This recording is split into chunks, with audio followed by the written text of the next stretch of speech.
제가 이제 청년 때인데 저하고 이제 한참 차이가 나는 이제 후배가 있었어요. 근데 이 친구가 충치가 생긴 거예요. 그래서 입에 너무 통증이 심했던 겁니다. 이제 단 것을 좋아하는 친구인데 이제 단 것을 좋아하면 치아 관리를 잘해야 되잖아요. 양치를 잘해야 되고. 근데 치아 관리를 못한 거죠. 그러니까 자기가 잘못한 거죠. 그래서 이제 치과에 가서 충치 치료를 받지 않으면 안 될 만한 그런 상황이 됐어요. 그래서 버팅기다가 이제 부모가 하도 안 되겠다 그래가지고 이제 거의 끌고 가다시피 그렇게 병원을 갔습니다. 이제 치과를 갔는데 그러나 결국 치료를 못하고 그냥 돌아왔습니다. 왜 그랬느냐? 그 치과 그 소파 의자에 앉았는데 거기서 울고 불고 난리를 치고 안 받겠다고 아주 그냥 무섭다고 이래가지고 치과 선생님이 몇 번 어르고 달래고 했는데도 이게 안 되는 거야. 들기만 하면 그냥 난리를 치고 울고 막. 그래가지고 결국은 치과 선생님이 치료 못하고 내버려 뒀답니다. 부모도 어쩔 수 없었어요. 그래가지고 결국 그냥 돌아왔대요. 그 친구의 치통은 나았을까요? 아니죠. 더 극심한 고통을 겪어야 했어요. 치과 의사가 내버려 두고 싶어서 내버려 뒀습니까? 아니죠. 그 친구가 거부했기 때문이죠. 그렇죠? 문제를 해결해야 한다는 것을 알면서도 또 해결할 방법이 있다는 것을 알면서도 그것을 끝내 거부하면은요 내버려 둘 수밖에 없는 거예요. 이 땅을 향한 또는 우리를 향한 하나님의 처방이 이와 같을 때가 있어요. 오늘 본문이 바로 이 내버려 둘 수밖에 없는 인간의 비참함을 고발하고 있습니다. 오늘 본문을 좀 다루려면 우리 지난주 내용을 조금 복습해야 돼요. 인간은 다른 짐승과 다르게 하나님의 형상으로 창조되었다고 했습니다. 기억하시죠? 그래서 하나님이 특별한 파트너십으로 세우기 위해서 인간에게는 창조주 하나님을 알 수밖에 없는 그런 장치를 마음속에 넣어두셨다 그랬어요. 그게 뭐라 그랬습니까? 신존재의식 또는 종교성이라는 표현을 썼어요. 이걸 이제 차후 계속 말하겠지만 양심이라는 말로도 얘기할 수 있습니다. 우리 마음 가운데 있는 거예요.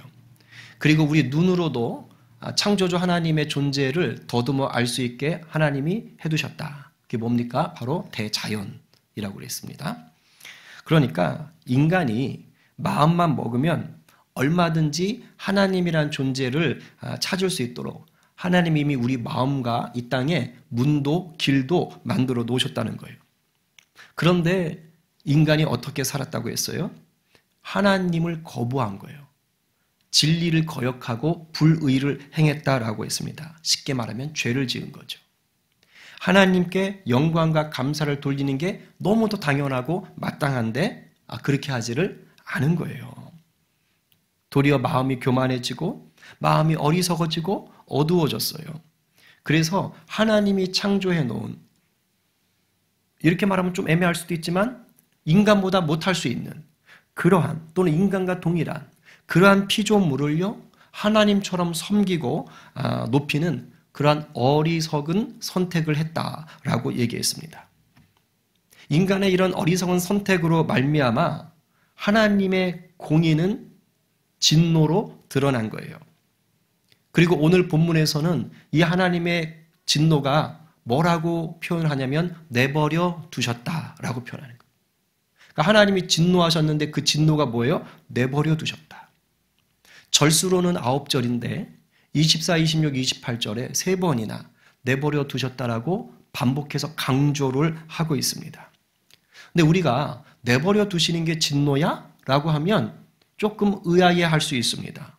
아니, 죄를 짓고 있으면 그 죄를 바로 잡아줘야지. 이게 내버려 두면 안 되는 거 아닌가? 이렇게 생각할 수 있어요. 아니, 화를 낸다면 똑바로 안 해! 이렇게 하는 게 그렇지. 그걸 내버려둬? 아니, 그러면 오히려 더 죄를 짓게 되잖아. 그럼 더 망나니가 되는 거 아니야? 이런 생각을 할 수 있습니다. 맞아요. 당연해요. 그렇죠. 그런데 하나님이 오늘 본문에서 내버려 두셨다라는 것은요, 인간의 불의, 인간의 죄에 대해서 처음부터 그렇게 하셨다라는 게 아닌 뜻이에요. 아까 말했죠? 하나님은 인간 안에 이미 하나님을 알 수 있는 무엇을 뒀다? 장치를 뒀다라는 거예요. 이 말은 달리 말하면 우리 속에는 하나님이 싫어하는 게 뭔지, 하나님이 좋아하는 게 뭔지를 영적, 직감적으로 알 수 있다는 거예요. 그리고 하나님을 거역하면 벌을 받는구나 라는 것도 이미 우리 속에 알고 있다는 거예요. 이게 영적 본능이에요. 신존재 의식에서 나오는 거예요. 양심을 통해 나타나는 거예요. 이 말을 지난주 본문과 오늘 본문을 한 덩어리로 묶었을 때 32절에서 결론으로 얘기하고 있는 거예요. 우리 한번 다시 읽어봅니다. 그들이 이 같은 일을 행하는 자는 사형에 해당한다고 하나님께서 정하심을 알고도 자기들만 행할 뿐 아니라 또한 그런 일을 행하는 자들을 옳다고 하느니라. 이 같은 일을 행하는 자라고 할 때 이 같은 일은 바로 죄를 얘기하는 거예요. 인간들의 죄악. 그러니까 하나님이 내버려 두시는 진노를 퍼부을 수밖에 없었던 그 죄의 내용들. 이게 이 같은 일인 거예요. 이제 그 위에 있었겠죠. 근데 그 다음 뭐라 그래요? 사람들이 이 같은 일을, 죄를 행할 때 이것이 몰라서 한 게 아니라는 거예요. 벌이 있다는 것을, 심판이 있다는 것을 모르고 한 게 아니에요. 제가 모르고 잘못했는데요? 이게 아닌 거예요. 뭐라 그래요? 이 죄를 행할 때, 이 죄를 행하면 사형에 해당한다고 하나님이 정했다는 것을 알고 있다는 거예요. 알면서 행가요. 하나님의 벌이 있다는 걸 알면서 한 거예요. 저 말은 온 세상 사람들이 무슨 구약에 있는 십계명을 딸딸딸 외워서 1번 2번 이렇게 했다 이게 아니에요. 그게 아니고 아까 말한 모두가 하나님을 알 만한 장치가 있다 그랬잖아요. 바로 그걸 얘기한 거예요. 그러니까 내가 잘못하면, 내가 죄를 지으면 이거 문제가 되겠는데? 라는 것을 직감적으로 아는 거예요. 여러분 나쁜 짓 해보셨어요? 부모님 몰래 뭘 한다거나 형제들 간에, 친구들 간에. 그러면 자기도 모르게 뭐 할까요? 주위에 누가 있나? 쳐다봐요. 안 그런가? 나만 그러나? 쳐다봐요. 나쁜 짓 할 때는요, 먼저 주변부터 둘러봐요. 왜 그래요? 누가 가르쳐 줬어요? 나쁜 짓을 할 때는 먼저 주변을 둘러봐라. 아무도 없을 때 해야 된다. 가르쳐 주나요? 아니에요. 우리 속에 하나님이 두신 이 법이 있는 거예요. 하나님이 경고 이렇게 하시는 거예요. 도둑질 같은 거 나쁜 짓 하잖아요. 그럼 속으로 이런 생각해요. 야, 이거 이러다가 걸리면 나 맞아 죽는다. 이러다 걸리면 아내한테 맞아 죽는다. 아빠한테 맞아 죽는다. 이런 생각이 들 때가 있어요. 자연스럽게. 누가 뭐라고 안 하는데도. 그래서 괜히 찔려. 이거 뭐 하는 거야? 다 마음을 두신 거예요. 하나님이 경고하시는 거예요. 큰 잘못 짓고 나면 뭐 하는 거예요? 야, 내가 죽을 놈이지. 야, 내가 죽어도 싸. 어떻게 이렇게 해놓고 사나. 그래서 저기 마약이 아니고 저기 도박하는데 저쪽이 강원도 저쪽. 거기 상습적으로 못 빠져나오는 분들이 있잖아요. 그분들 스스로가 그런데요. 내가 죽을 놈이야. 제가 죽을 놈이야. 이거 누가 가르쳐 주는 거예요? 아니에요. 하나님께서 두신 법이 그렇게 가르치는 거예요. 하나님 경고하시는 거예요. 그리고 때때로는 회초를 들어서 적절하게 징계할 때도 있는 거예요. 그러니까 하나님이 내버려 두셨다. 이런 진노를 표현하셨다라고 할 때는 이미 그 전에 뭐가 있었다? 여러 차례 하나님이 우리 가운데 경고하셨다는 거예요. 마음에도 경고하셨고 삶 속에서 이런저런 징계로 경고하셨다는 거예요. 그런데도 불구하고 어떤 상황이 됐다?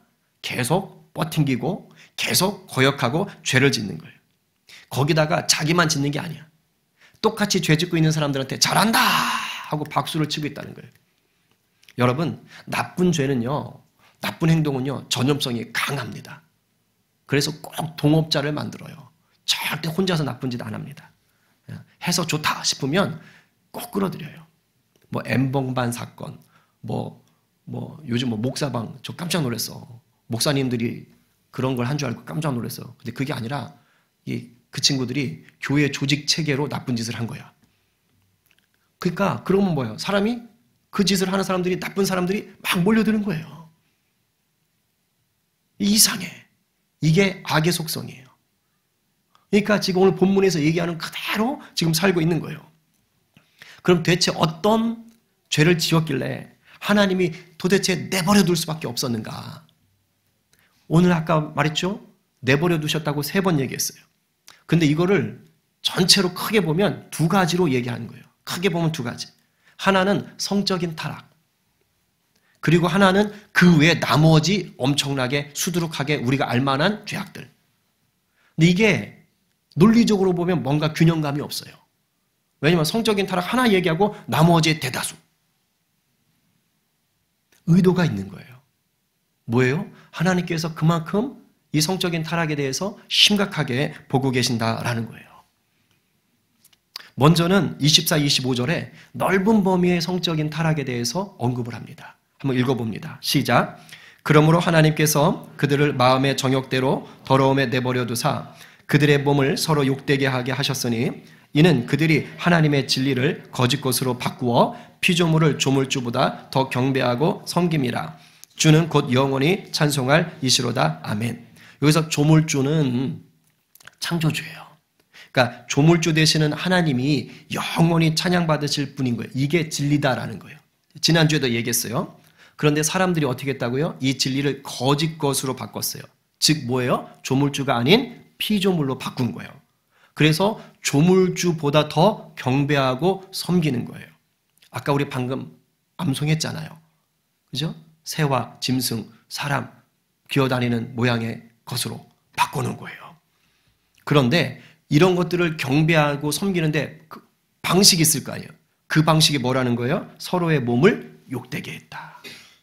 음란한 성관계를 얘기하는 것입니다. 여기서 말하는 건 그거예요. 근데 이건 당시 문화를 조금 이해해야 돼요. 당시에는 우상을 섬기는 신전이 있어요. 우상을 섬기는 신전에 이제 사람들이 오잖아요. 근데 그 신전에는 누가 있었느냐? 교회에는 뭐 목사님, 전도사님 이런 분들이 있잖아요. 그러니까 우상을 섬기는 신전의 고대에는 창기들이 있었어요. 종교 의식을 행하는 창기들. 그러니까 창녀나 창남이겠죠. 그래서 그 사람들이 그 우상을 섬기러 온 제사 드리러 온 사람들하고 뭘 하는 거냐면 음란한 성관계를 맺는 거예요. 근데 명분은 종교 의식이에요.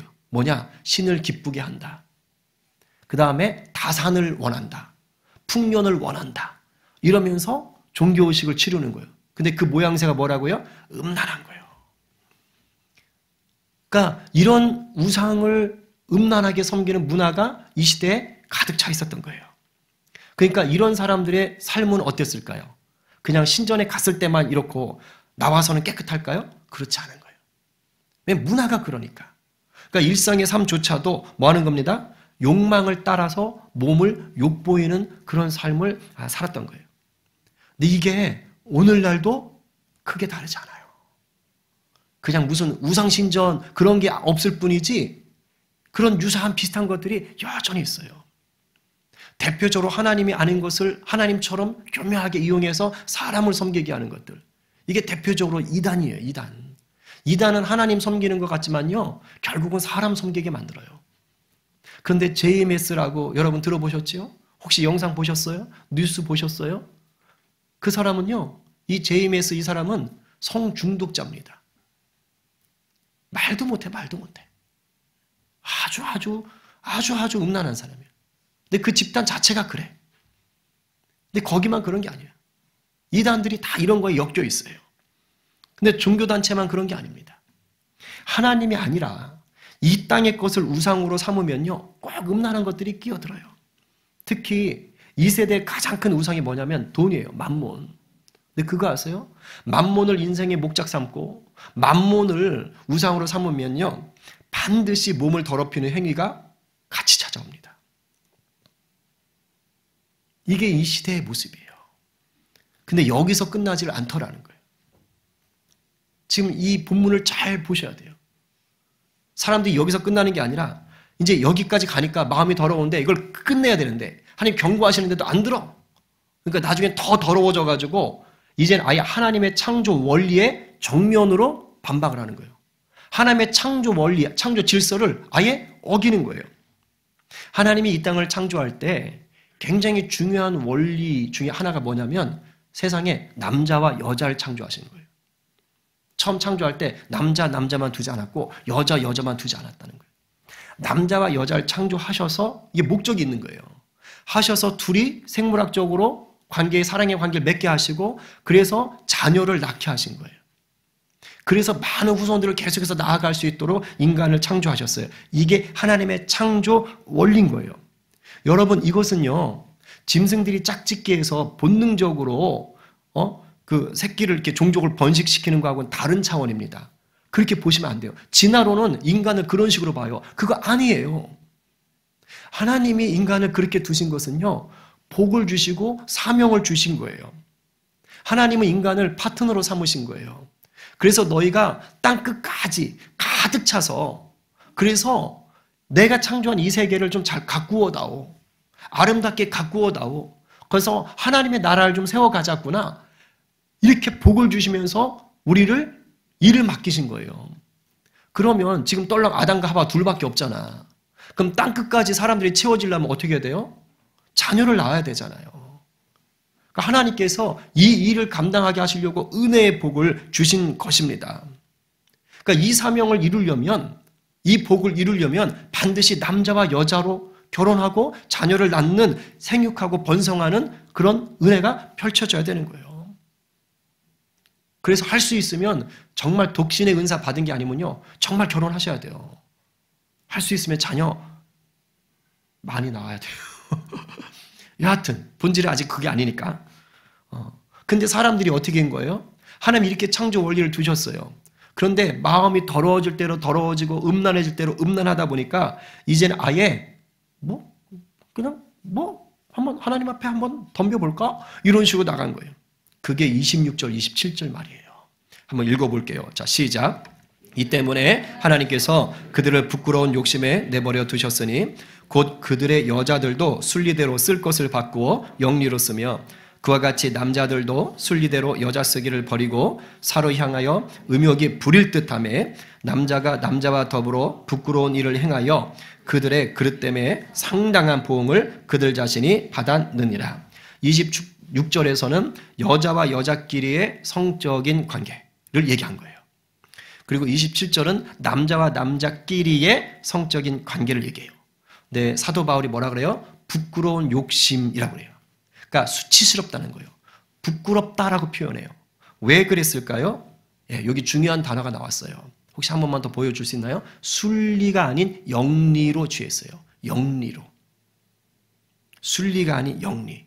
여기서 순리라는 것은 우리가 흔히 정상적이다, 자연스럽다, 올바르다 하는 거고, 성경적으로 말하면 하나님의 창조 원리를 따라가는 것을 얘기하는 거예요. 근데 지금 영리로 취했다 그랬잖아요. 영리로 썼다 그랬잖아요. 그러니까 영리는 뭐예요? 우리가 흔히 비정상적이야. 어우, 이거 부자연스러워. 불편해. 그리고 이건 잘못됐어. 라고 얘기하는 것들. 성경적으로 말하면 하나님의 창조 원리를 거스르는 거예요. 그게 지금 뭐라고요? 동성애라는 거예요. 여러분, 동성애는 요즘 여러분들이 막 나 사회가 이러니까 요즘 생겼나? 그렇지 않아요. 이미 이거 기록할 때가 2000년 전이잖아요. 그 전부터 있었어요. 아주 오래된 죄악입니다. 그런데 바울이 살던 이 시대는, 헬라 로마 제국 시대는요, 동성애가 죄가 아니었어요. 그런 문화였어요. 오히려 동성애를요, 조장하고 미화시켰어요. 귀족들은, 특별히 남자 귀족들은요, 미소년 아이들을 자기들의 후견자로 세워놓고 그러면서 아예 동성애를 즐겼다 그래요. 그러니까 그게 학자들의 얘기인 거예요. 근데 잘 들어요. 여러분, 문화가 동성애를 옹호한다고 해서 성경적 진리, 창조적인 진리가 뒤바뀌는 것이 절대 아닙니다. 오늘 본문에 3번 내버려 두셨다라고 얘기하는데 이 동성애 장면은 2번째 내버려 두심에 해당해요. 그런데 여기에서만 첫 번째와 세 번째 없는 내용을 추가했어요. 그게 뭐냐? 바로 죄에 대한 대가가 있었다라고 얘기합니다. 27절 하반절에 이렇게 말해요. 그들의 그릇됨, 바로 동성애의 죄를 얘기해요. 그들의 그릇됨에 상당한 보응을 그들 자신이 받았다. 하나님의 창조 원리를 거스른 영리, 그 죄에 대해서 그에 상응하는 대가를 그들이 받았다라고 얘기하는 거예요. 그게 뭔지는 사도 바울이 성경에 밝히지 않았어요. 근데 분명한 건 뭐라고요? 영리의 결과는 그 행위로 인한 대가를 치른다. 이게 있잖아요. 그냥 세상 원리예요. 세상 원리. 제가 쉽게 가르쳐 드릴게요. 순리와 영리가 뭐지? 결정적 차이는 부작용이 있냐 없냐예요. 부작용이 있냐 없냐. 순리는요, 부작용이 있으면 안 돼요. 부작용이 있으면 그건 순리가 아니에요. 부작용이 없으니까 순리인 거예요. 예를 들면 인간은 생물학적으로 언제 자도록 창조되었죠? 낮이나 밤이나. 이러면 위험한 거예요. 그죠? 인간은 밤에 자고 낮에 활동하게 창조되었어요. 그게 몸에 건강한 거예요. 그런데 뭐 여기도 뭐 계시고 하지만 요즘 이제 사업이 하도 산업화가 되고 복잡해지고 아니면 이제 막 미디어에 빠져든 친구들도 있고 한데 그래서 낮밤이 바뀌는 친구들도 있죠. 그럼 어떻게 될까요? 피곤해해요. 근데 이게 하루 이틀이 아니라 만약에 정말 낮밤을 정확하게 바꿔서 산다. 밤에 다 깨어있고 낮에 무조건 자려고 한다. 이런 몸이 망가집니다. 절대 몸이 성할 수가 없어요. 그래서 맞교대를 하거나 삼교대를 하시는 분들이요, 몸이 빨리 망가져요. 왜일까요? 영리이기 때문에 그래요. 그래서 부작용이 있는 거예요. 그러니까 죄다 아니다 옳다 그르다를 떠나서 영리는 부작용이 따르게 되어 있습니다. 여러분 혹시 전족이라고 들어보셨어요? 전족? 여자들 발을 조그맣게 만드는 거? 들어보셨어요? 들어보셨을 수도 있어요. 중국에 있었던 건데요. 제가 요번에 깜짝 놀랐어요. 이게 송나라 때, 그러니까 기원 후 10세기부터 있었는데 무려 20세기까지 몇 년이에요? 1000년. 무려 1000년 동안 전족이라는 이 문화가 있었어요. 여자들 발을 조그맣게 만드는 거예요. 근데 그냥 조그만 신발을 신어서 그냥 고정시키는 그게 아니에요. 전족은. 어떻게 하느냐? 여자아이들이 4살, 5살 됐을 때 우리 뭐 할인이나 이런 애들 이렇게 한다고 생각해봐. 얼마나 끔찍해. 엄지발가락만 놔두고요. 나머지 4개 발가락을 부러뜨리는 거예요. 접는 게 아니고 부러뜨리는 거예요. 그래서 발바닥에 아예 붙이는 거예요.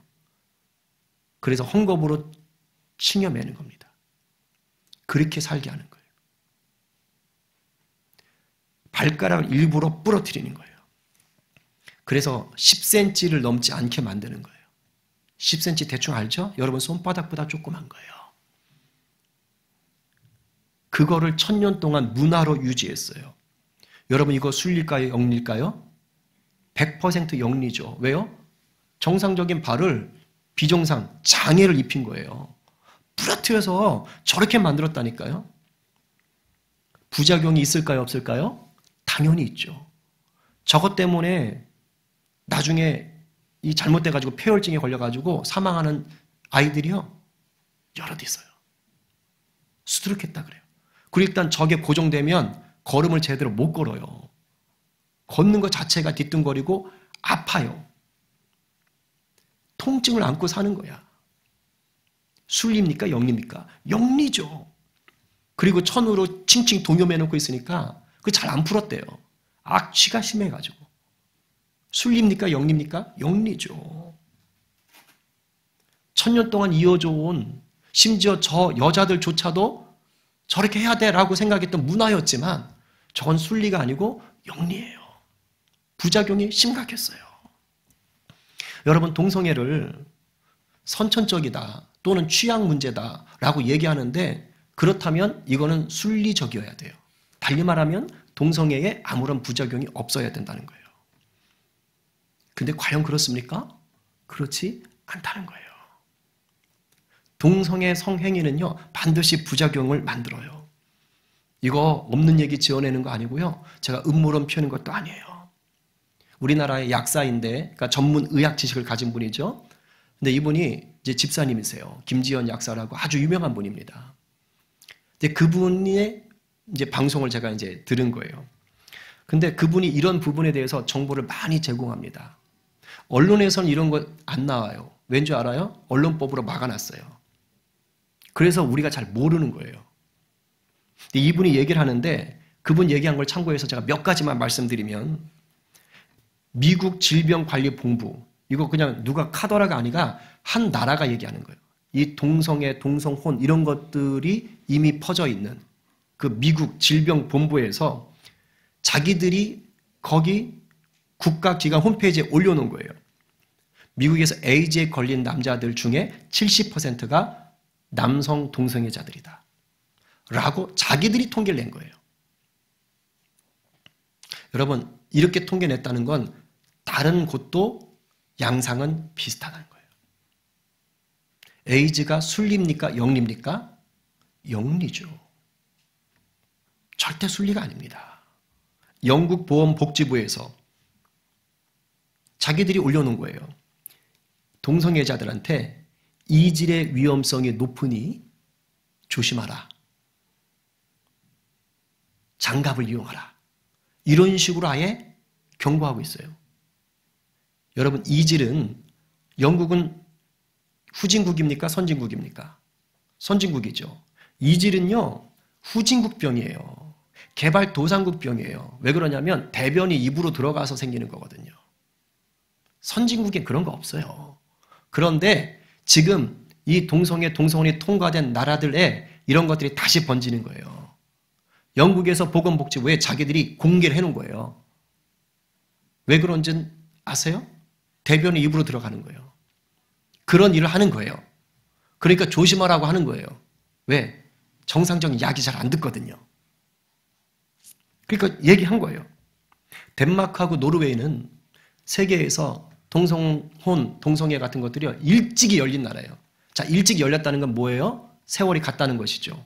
그러니까 그만큼 데이터가 있는 거예요. 그래서 그 나라에서 재미있는 통계를 하나 소개했대요. 남자와 여자가 결혼한, 참 말도 이게 참 정상적인 결혼, 이러면 또 제가 나중에 이거 걸릴까봐, 누가 시비 걸까봐. 우리 너무 정상적이잖아요? 근데 거긴 정상적이란 말을 못 써요. 전통적인 결혼, 이렇게 말을 해요. 너무 웃기지 않습니까? 근데 어쨌든 그래요. 남자와 여자가 결혼한 부부와 동성끼리 결혼한 부부가 수명을 조사했답니다. 근데 무려 남자와 여자가 결혼한 부부와 동성끼리 결혼한 부부의 수명 차이가 20년 차이가 나요. 동성 부부들이 통계적으로 20년 먼저 죽더라라는 거예요. 여러 가지 요인이 있을 수 있으나 동성인 것을 부인할 수 없는 통계인 거예요. 객관적 자료 드린 겁니다. 더 많아요.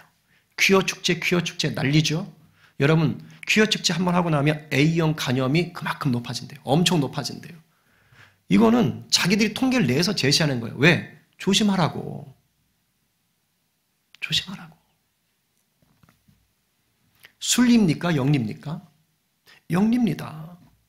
근데 오늘날 갈수록 이 동성애를요, 미화하고 이것을 막 조장하는 문화로 계속 가고 있어요. 이런 나쁜 신뢰들은 객관적인 것인데도 불구하고 언론에서 얘기를 못하게 하고 있는 거예요. 그걸 법으로 막고 있는 거예요. 그래서 포괄적 차별금지법이 통과되면 안 된다고 그렇게 얘기를 하고 있는 것입니다. 여러분, 아까 전족 얘기했지 않습니까? 1000년 동안 이어져 온 거? 그 여자 학대 아니에요? 기억하셔야 돼요. 아무리 옹호해도요, 문화적으로 옹호해도요, 영리가, 순리가 되지 않습니다. 창조의 진리는요, 예수를 믿고 안 믿고를 떠나서 하나님이 세상을 창조한 원리, 순리로서의 원리는요, 예수 믿고 안 믿고 떠나서 사람을 가장 건강하고 평안하게 살 수 있도록 만들어 두신 하나님의 창조 세팅입니다. 이걸 어기면 예수 믿고 안 믿고를 떠나서 힘들어지는 거예요. 부작용이 생기는 것입니다. 그렇다고 제가 동성애자들을 혐오하거나 저주하라 그런 뜻 아닙니다. 더 사랑해야 돼요. 더 품어줘야 돼요. 요즘 초등학교 교육부터가 이상해져가지고 아이들이 그래도 되는 줄 알고 해요. 그래서 지금 서구에 이미 일찍 오래전부터 했던 나라들은요, 이제 자기들이 깨닫는 거예요. 이게 아니구나. 그래서 이제 뭐 애기 때는 트랜스젠더 이거 수술 못하게 하자 막. 이제 자기들이 막 수습을 하는 거예요. 자기들이. 안 되니까. 상황이 안 되니까. 여러분들이 성경적 진리를 잘 붙잡고 그것을 살아내고 또 그것을 알릴 수 있는 자들이 돼야 돼요. 문화 따라가지 마세요. 성경의 진리를 붙잡는 자들 되기를 간절히 축복합니다. 아울러 또 다른 하나의 큰 묶음은 뭐냐? 나머지라 그랬죠. 나머지. 상실한 마음대로 내버려뒀다. 여기선 우리 인간이 가진 마음, 입술, 행동이 이게 악한 것들을 만들어내는 거예요. 그래서 내 개인에게, 내 가족이나 이웃에게 아니면 이 사회를 부패하게 만들고 있다. 그것에 대해서 지금 고발해요. 자, 28절부터 31절인데, 자, 이거를 성경에 나온 요걸로 안 읽고 좀 더 쉬운 버전으로 읽을게요. 그래서 현대어 성경으로 읽겠습니다. 읽으면 이제 확 들어오실 거예요. 자, 여러분의 삶 중에 몇 개가 해당되는지를 한번 보세요. 다요. 이러면 조금 그래요. 어쨌든 한번 해봐요. 자, 시작. 이렇게 인간이 하나님을 버리고 또 인정하지 않자 하나님께서는 그들이 악한 마음으로 생각해낼 수 있는 모든 악한 일을 하도록 그대로 내버려 두셨습니다. 그래서 인간의 생활은 온갖 악과 죄에 빠져서 탐욕과 미움, 질투, 살인, 분쟁, 거짓, 빈정거림, 험담으로 가득 차 버렸습니다. 그들은 비방을 일삼고 하나님을 미워하고 난폭하고 거만하고 허풍을 떨고 언제나 새로운 방법으로 죄 지을 생각을 하고 부모에게 계속 반항해 왔습니다. 그들은 일부러 사물을 곡해하고 약속을 아무렇지도 않게 어기며 동정심이라고는 손톱만큼도 없는 냉혹한 인간이 되어 버렸습니다. 자, 빨리 몇 개예요? 참만 말을 못해요? 개수 21개입니다, 이거. 우리가 자유롭지 못하지요? 근데 이게 이제 계속, 그냥 이걸 즐기는 사람. 이런 상태가 내버려 두시면. 사도 바울이 이걸 적은 게 뭐겠어요? 없는 걸 적었겠어요? 아니에요. 당시 사회가 그만큼 하나님을 떠나 타락했다는 거예요. 근데 이상하죠. 2000년 전에 적었는데 오늘 우리가 봐도 다르지 않아요. 이상하지 않아요. 왜일까요? 지금 우리 사회도 똑같아요. 그러니까 달리 말하면 하나님이 지금도 여전히 내버려 두시는 진노 가운데 계신 거예요. 그럼 하나님이 왜 계속 이렇게 내버려 두시기만 할까? 왜 내버려 두시는 이 진노를 계속 유지하고 계실까? 1차적으로는 우리가 교만하고 어리석은 거예요. 계속 버팅기는 거예요. 이러면 안 된다는 걸 아는데도 싫어, 싫어, 싫어 계속 거부하고 있는 거예요. 그게 1차적인 거죠. 하나님은요, 우리를 바꾸려면 바꿀 수 있지만 그렇게 안 하세요. 강제로 안 하세요. 우리를 로봇으로 만들질 않았어요. 프로그램 집어넣고 넌 이대로 살아라 이렇게 만들지 않았어요. 우리에게 자유의지를 주셨어요. 우리를 사랑해서 우리를 인격적으로 대우하시는 거예요. 그래서 선악과 따먹지 마라 라고 명령하셨어요. 그러나 따먹고 안 먹고는 너의 선택에 달렸다 라고 허락도 하셨어요. 이게 놀라운 거예요. 따먹지 마라, 죽는다 라고 명령하셨지만 따먹고 안 따먹고는 네 자유의지다. 이것도 허락을 해 주신 거라고요. 왜요? 하나님은 강제로 우리에게서 사랑을 받고 싶지 않은 거예요. 우리 마음이 자원하는 마음으로 하나님을 사랑하고 우리 마음이 자원하는 마음으로 하나님 말씀에 순종하기를 원하는 거예요. 내버려 두셨다? 바로 이 연장선상 위에 있어요. 내버려 두시는 거 진노 맞습니다. 내버려 두는 동안 더 나쁜 짓을 더 할 수 있어요. 죄를 더 지을 수 있어요. 그래서 아마 인간이라면 이게 내버려 둘 때는요, 이제 제 끝, 제 폐기 처분, 더 이상 상관 안 해. 필요 없어. 이렇게 할 수 있어요. 근데 하나님의 내버려 두심은 그것이 아닙니다. 잘 들으세요. 하나님의 내버려 두심은 고통 속에서도 우리를 기다리시는 시간인 겁니다. 내 사랑하는 자녀가 만약에 나한테 거역을 해서 나한테 죄를 짓고 있으면 부모 마음이 편할까요? 아플까요? 아파요. 너무 고통스럽죠. 한두 번 말해도 안 듣고 때려도 안 들으면요, 나중엔 부모도 어쩔 수 없이 그냥 내버려 둘 수밖에 없어요. 그때 부모 마음이 편해요? 아니요. 아파요. 너무 아파요. 그리고 돌아와 주기를 기다리는 거예요. 하나님이 지금 그런 마음인 거예요. 그 마음이에요. 그래서 아직 최후 심판을 미루고 계시는 거예요. 그러면서 그 기다림 속에 하나님이 그냥 무작정 기다리는 것이 아니고요, 우리에게 돌아올 수 있는 기회를 미리 만들어 두셨어요. 구원의 길을 내놓으셨어요. 진노 중에도 긍휼을 베풀고 계신 거예요. 이 긍휼이 뭐예요? 바로 은혜로 우리를 구원하시려는 예수 그리스도입니다. 신이 인간이 돼서 우리 속으로 들어와서 내가 네 죄 대신 죽었어. 이제라도 돌아와. 라고 말씀하시는 거예요.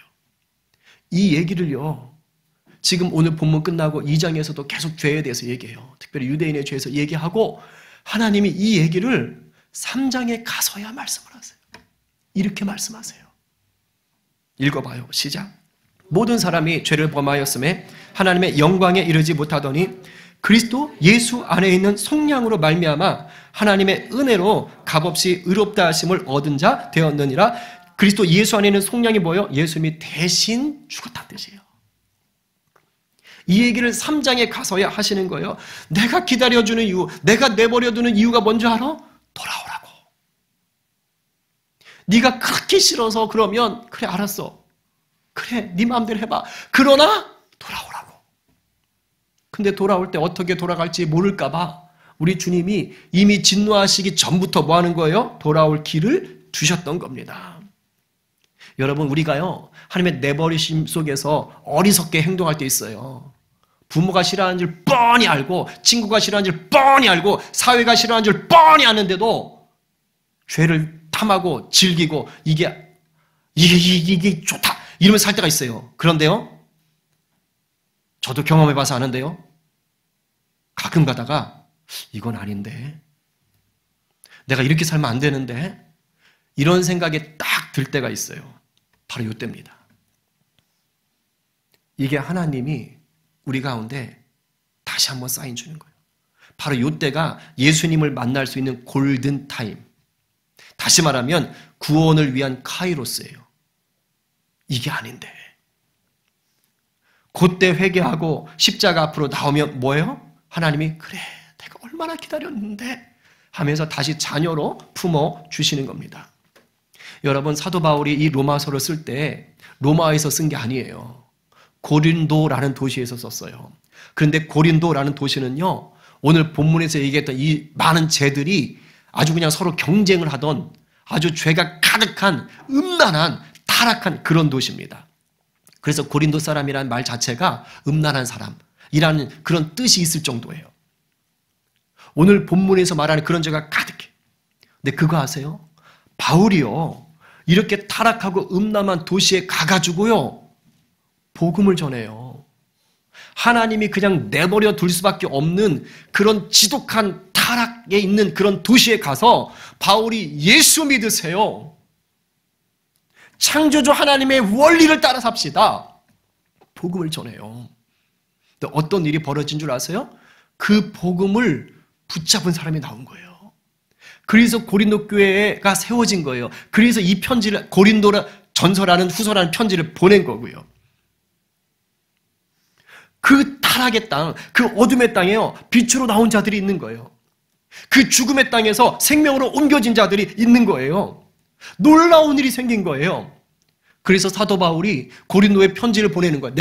자기가 개척한 그 교회에, 그 타락했던 그 도시에 세워진 교회에 편지를 보내는데 놀라운 말을 해요. 이런 말을 해요. 우리 쉬운 성경으로 읽어볼 거예요. 아까 로마에서 얘기했던 그 죄들이 그대로 있는데 뭔가 바뀐 게 있어요. 자, 찾겠습니다. 시작. 여러분은 불의한 자들이 하나님 나라를 기업으로 상속받지 못한다는 사실을 알지 못하십니까? 속지 마십시오. 음행하는 사람이나 우상 숭배하는 사람이나 간음하는 사람이나 남자로서 몸을 파는 사람이나 동상 연애를 하는 사람이나 도적질하는 사람이나 탐욕이 가득한 사람이나 술에 젖어 사는 사람이나 모함하는 사람이나 약탈하는 자들은 하나님의 나라를 기업으로 상속받지 못할 것입니다. 이게 고린도 사람들의 모습이었어요. 그러나 11절 시작. 여러분 중에 여기에 속한 사람들이 있었습니다. 그러나 여러분은 우리 주 예수 그리스도의 이름과 우리 하나님의 성령으로 씻음을 받고 거룩해졌으며 의롭다함을 받았습니다. 할렐루야. 복음 앞에 반응하고 복음으로 구원받고 복음으로 새롭게 된 자들이 있었다는 것입니다. 고린도에서 말하는 이 지금 죄나 로마서에 써놓은 죄나 다를 바가 없어요. 하나님이 내버려 두실 수밖에 없는 그 진노를 보이셔야 되는 그런 죄인들의 모습이에요. 그런데 하나님의 그 고통스러운 기다림 속에 복음을 듣고 돌이킨 자가 있었다고요.